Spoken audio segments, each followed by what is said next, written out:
By 1860, nearly 4 million people in the United States were enslaved, forced to work from sunrise to sunset under brutal conditions. Human beings treated as property, stripped of basic human rights and dignity. But how did the institution of slavery grow this big? To understand, we need to start in colonial America, look at the economic forces that expanded slavery, and see what life was really like for enslaved people.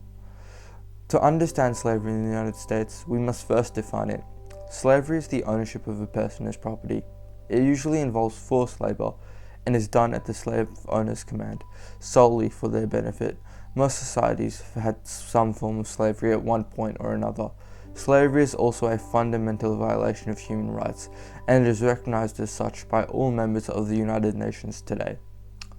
Slavery was common in all European colonies in the Americas from the 16th to the 19th century. Around 12 million enslaved Africans were brought to the Americas.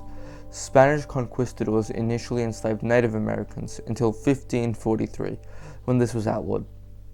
Enslaved Africans were then imported instead. French colonies in the Caribbean used slave labor to plant and harvest plantations.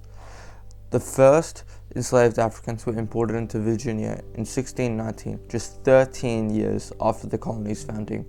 By 1770, over 900,000 enslaved people lived throughout the British colonies. In 1808, the importation of African slaves into the United States was banned. However, slavery continued internally, as enslaved people are still bought, sold, and bred within the country. By 1820, all northern states had outlawed slavery and freed the enslaved living there. Slavery remained deeply entrenched in the southern states, becoming an integral part of the economy. In the late 18th century, the Industrial Revolution in Britain caused a huge increase in the demand for cotton. This, combined with lower production costs, led to a massive expansion of cotton farming in the southern United States. As a result, the number of the enslaved people in the United States grew by 250%, reaching around 4 million by 1860. Because enslaved people were considered property, they were not recognized as American citizens and had none of the rights guaranteed under the Constitution. Treatment was entirely at the discretion of their owners. Slave codes outlined the legal rights of slave owners and the limits of acceptable treatment. Enslaved people could be given as gifts, used as collateral for loans, or awarded as prizes in raffles and gambling. They could not assemble without a white person present and were forbidden from testifying in court. Education was prohibited. Teaching a slave how to read or write could result in fines or jail time. Marriages between enslaved people were not legally recognized, allowing families to be separated at will. Conditions on plantations were harsh and depended on the owner, but were universally brutal.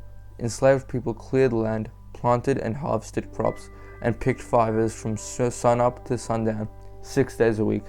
They lived in small shacks with dirt floors, little furniture, and were provided with poor quality food, working in hot, humid, and unsanitary conditions, which meant disease was common. Child mortality rates were around 66% on average, and in some cases as high as 90%.